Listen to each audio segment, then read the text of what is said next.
Olá pessoal, tudo bem com vocês? Quando ouvimos a expressão medição de pressão, logo pensamos em uma cena como essa. Mas já parou para pensar o que significa aquele resultado 12 por 8? E como a pressão pode ser medida em ambientes industriais? Fica comigo nesse vídeo que veremos como medir a pressão e interpretar os resultados.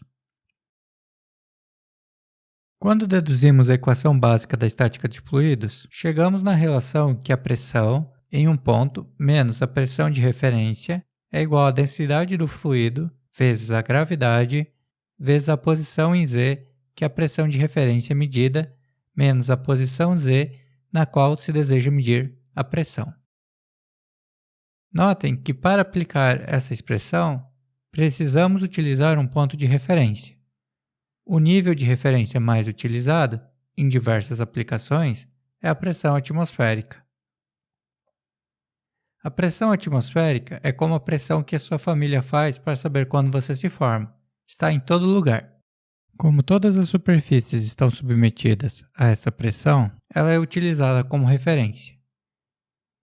Cabe ressaltar que ela diminui conforme a altitude do local aumenta, mas, em aplicações industriais, normalmente pode ser assumida como constante. Outra pressão utilizada como referência é a pressão no espaço, que chamamos de vácuo. Lembre-se que a pressão, a grosso modo, é a colisão das partículas contra uma superfície. Se não temos partícula, não temos pressão. A diferença entre essas duas pressões no nível do mar é de 101,325 kPa nas unidades do SI, ou uma atmosfera, ou aproximadamente 760 mm de mercúrio, ou ainda 14,696 psi no sistema inglês. Quando a pressão, representada pela linha amarela, é maior que a pressão atmosférica, dizemos que ela tem uma pressão manométrica positiva. Isso implica, necessariamente, em uma pressão absoluta maior que 101,325 kPa.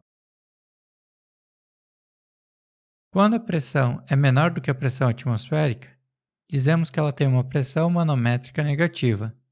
Isso acontece quando fazemos vácuo. Note que, nesse caso, a pressão absoluta também será positiva. Podemos traçar um paralelo com o que ocorre na escala de temperatura. Todas as temperaturas são positivas na escala Kelvin, que é a temperatura absoluta.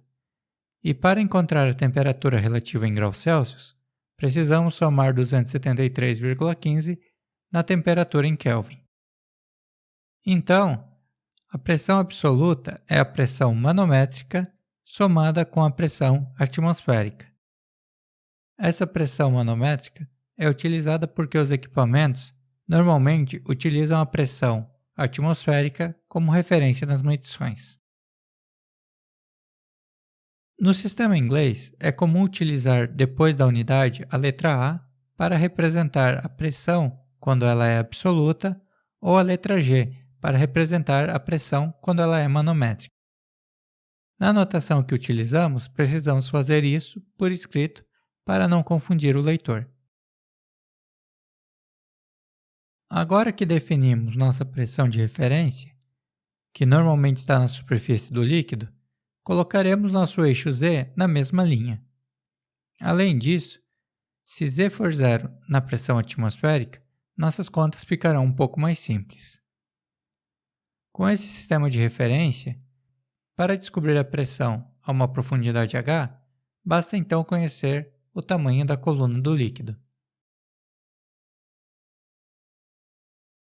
Assim, a equação que deduzimos pode ser reescrita da seguinte forma: a variação da pressão, ΔP, é igual à densidade do fluido, ρ, multiplicado pela gravidade, G, multiplicado pelo tamanho da coluna do líquido, H. Para a medição de pressão arterial, enche-se o manguito, aquela bolsa que fica ao redor do braço, até uma pressão de 180 mm de mercúrio e a deixa-se esvaziar lentamente. Quando a pressão sanguínea for maior do que a pressão do manguito, temos a pressão sistólica. Espera-se então o manguito esvaziar até não se ouvir mais a pulsação e anota-se a pressão diastólica. As duas pressões normalmente são informadas em centímetro de mercúrio, como por exemplo 12/8, que em outras palavras significa uma pressão sistólica de 12 centímetros de mercúrio e uma pressão diastólica de 8 centímetros de mercúrio. Se isso fosse medido em um manômetro em U, teríamos a seguinte situação. A pressão do sangue pressiona o ar do manguito e do outro lado forma-se uma coluna de mercúrio para equilibrar a pressão. Podemos utilizar a fórmula que deduzimos aqui para calcular o tamanho dessa coluna. Antes de fazer os cálculos propriamente ditos, precisaremos da densidade do mercúrio. Em tabelas, é muito comum encontrar esse valor em termos da densidade relativa. No caso do mercúrio, a densidade relativa é de 13,55. Então, basta multiplicar esse valor por 1000 kg por metro cúbico para obtermos a densidade do mercúrio. Com isso, obtemos que a variação de pressão é de 15,93 kPa, ou seja, sua pressão manométrica é de 15,93 kPa. Para medir a pressão na indústria, o manômetro mais utilizado é o do tipo Bourdon, uma vez que a pressão já é convertida em deslocamento do ponteiro por um transdutor. Mas além dele, também podemos utilizar manômetros de coluna em U, de coluna reta e de coluna inclinada. Nesses últimos três tipos, a leitura deve ser feita diretamente em uma escala sobre o líquido. Para classificar esses manômetros de coluna, utilizamos um parâmetro chamado de sensibilidade do manômetro. A sensibilidade do manômetro compara o quanto uma variação de pressão provoca de deslocamento numa coluna de leitura com o deslocamento que a mesma variação de pressão provocaria em um manômetro de coluna em U feito com água. Nosso exemplo da pressão arterial, vimos que uma coluna de 12 cm de mercúrio equivaleria a uma pressão de 15,93 kPa. Agora, podemos verificar qual seria o tamanho de coluna da água que precisaríamos para medir essa mesma pressão, se utilizássemos apenas um manômetro com água. Partiremos da mesma expressão. Antes, tínhamos o tamanho da coluna e queríamos a pressão, e agora é o inverso. Temos a pressão e queremos saber qual o tamanho da coluna H. Além disso, temos a densidade da água a 25 graus Celsius, que é 997 kg por metro cúbico, dado que também é tabelada. Substituindo os valores, encontramos que seria necessária uma coluna de 1,63 metros para medir essa pressão em um manômetro de tubo em U com água em vez de mercúrio. Assim como os dois manômetros comparados são do mesmo tipo, mudando apenas o líquido, pode-se mostrar que a sensibilidade do manômetro em U de mercúrio é 0,074, adimensional. Podemos fazer uma dedução genérica para um manômetro de coluna inclinada utilizando um líquido genérico. Com isso, poderemos ver como cada fator influencia a sensibilidade do manômetro. A linha pontilhada mostrada indica a posição de equilíbrio do manômetro. Quando é aplicada uma variação de pressão ΔP no manômetro, o líquido do reservatório principal desce uma quantidade x1 e sobe uma quantidade x2 no outro tubo. Vamos considerar que o reservatório da esquerda é cilíndrico e tem diâmetro D maiúsculo, enquanto o nosso mostrador da direita também é circular e tem diâmetro D minúsculo. Vimos anteriormente que líquidos contínuos têm a mesma pressão na mesma profundidade. Utilizaremos esse conceito para relacionar a variação de pressão aplicada do lado esquerdo com o aumento do nível do líquido dado por L no ramo direito. O primeiro passo, então, é notar que essa variação de pressão deve ser igual à densidade do líquido vezes a gravidade, vezes o quanto desceu no ramo da esquerda, que chamamos de x1, mais o quanto subiu no ramo da direita, que chamamos de x2.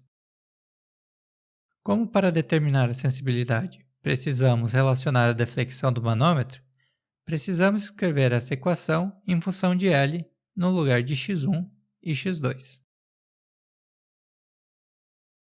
Para relacionar x2 e L, podemos utilizar o triângulo retângulo mostrado em vermelho. Analisando, temos que x2 é igual a L vezes o seno de θ. Com isso, já temos a relação entre x2 e L.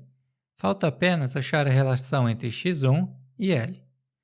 Para isso, podemos utilizar a conservação de volume. Todo o volume de líquido que desceu no reservatório da esquerda foi necessariamente para o ramo da direita. Como o volume de um cilindro é π vezes o diâmetro ao quadrado vezes o comprimento dividido por 4, temos a equação mostrada. Isolando x1, temos que x1 é igual à razão entre o diâmetro do ramo da direita pelo diâmetro do reservatório da esquerda ao quadrado vezes a deflexão do líquido L. Vale lembrar que essa relação somente é válida para essas geometrias. Se as geometrias mudassem, utilizaríamos o volume das geometrias em questão. Agora que temos a relação da variação da pressão x1 e x2 e a relação de x1 e x2 com L, assim podemos finalmente fazer a relação da variação de pressão com a deflexão do manômetro. Substituindo na forma e tirando o L em evidência, temos que a variação de pressão é igual à densidade do fluido vezes a gravidade, vezes a deflexão do manômetro, vezes, abre colchetes, a razão dos diâmetros ao quadrado, mais o seno de θ. Para calcular a sensibilidade, podemos isolar o L.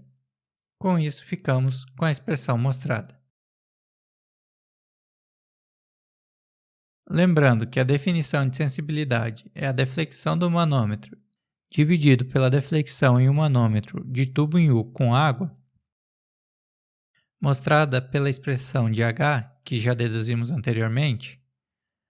A sensibilidade é a densidade da água dividida pela densidade do fluido utilizado, vezes 1 sobre, abre colchetes, a razão entre os diâmetros ao quadrado mais o seno do ângulo θ.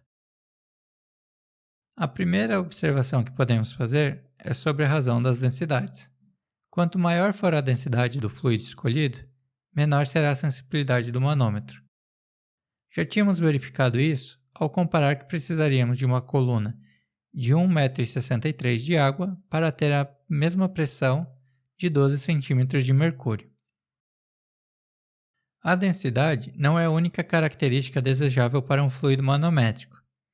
Ele, de preferência, deve ser atóxico, não inflamável, ser immiscível com o líquido cuja pressão se deseja medir, não sofrer percas por evaporação, ter tensão superficial relativamente baixa e ser de fácil leitura no manômetro.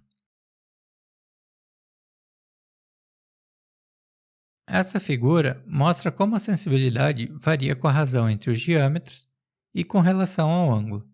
Podemos ver que com o aumento do ângulo diminui a sensibilidade, bem como o aumento da razão dos diâmetros, sempre considerando o mesmo líquido.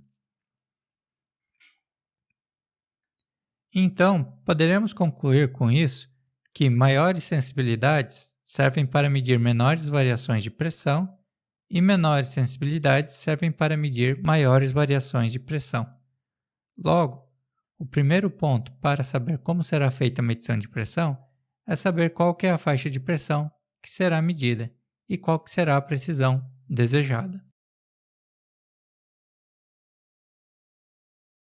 Em alguns casos, pode-se utilizar mais de um fluido manométrico no sistema. Isso porque desejamos ter uma precisão em uma dada faixa de pressão.